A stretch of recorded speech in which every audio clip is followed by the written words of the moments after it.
മമ്മൂട്ടിയുടെ ഒരു പടം ഓടുന്നുണ്ടല്ലോ, ഏത് പടം? ബ്രഹ്മയുഗത്തിനൊക്കെ കയറുന്ന ആൾക്കാർ എന്തായാലും ആ പോണ ആൾക്കാർ തിരിച്ച് ഇതിനും കൂടെ ടിക്കറ്റ് എടുത്ത് കയറുന്ന ഒരു അതിമനോഹരമായ നല്ല ചിത്രമാണ്. ഇതിനകത്ത് ഒരു നല്ലൊരു ആശയം കൊടുക്കുന്നുണ്ട്. അതായത് നമ്മുടെ ഹൃദയം ഉണ്ടല്ലോ, ഹൃദയത്തിനൊരു മുട്ട പപ്സിൻ്റെ വിലയേ ഉള്ളൂ എന്നാണ് ഈ പടത്തിൻ്റെ ഡയറക്ടർ നമുക്ക് പറഞ്ഞു തരുന്നത്. ഹൃദയം വെറും ഒരു സംഭവമാണ്, അല്ലെങ്കിൽ ഒരു മാങ്ങ ചക്ക എന്നൊക്കെയുള്ള അത്രയേ ഒരു വിലയുള്ളൂ എന്നുള്ളൊരാശയം കൂടി ഡയറക്ടർ ഈ ഒരു കഥയിലൂടെ പറഞ്ഞു തരുന്നുണ്ട്.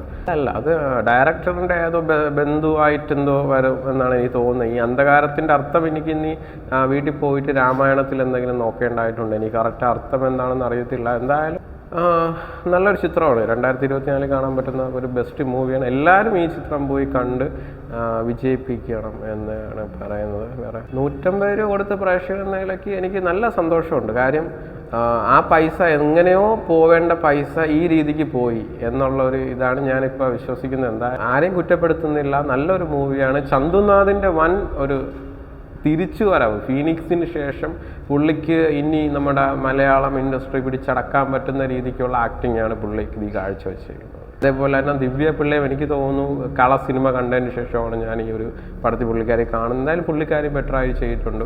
2024 കണ്ട ഒരു നല്ല ചിത്രം, ഒരു 100 കോടിയൊക്കെ കയറാൻ പറ്റുന്ന രീതിക്കുള്ള ഒരു ചിത്രമാണ്. കാര്യം നമ്മുടെ ഇപ്പോഴത്തെ ജനങ്ങളുടെ ഒരു ആർത്തി കാര്യങ്ങൾ അതിനെയൊക്കെ പറ്റിയ ഒരു നല്ല ഒരു ആശയമാണ് ഡയറക്ടർ ഈ ഒരു പടത്തിൽ കൊണ്ടുവന്നേക്കുന്നത്. എന്തായാലും അധികം ആൾക്കാരില്ലായിരുന്നു. എനിക്ക് തോന്നുന്നു ഇനി ആൾക്കാരുടെ ഒരു ഇത് അറിഞ്ഞതിന് ശേഷം എന്തായാലും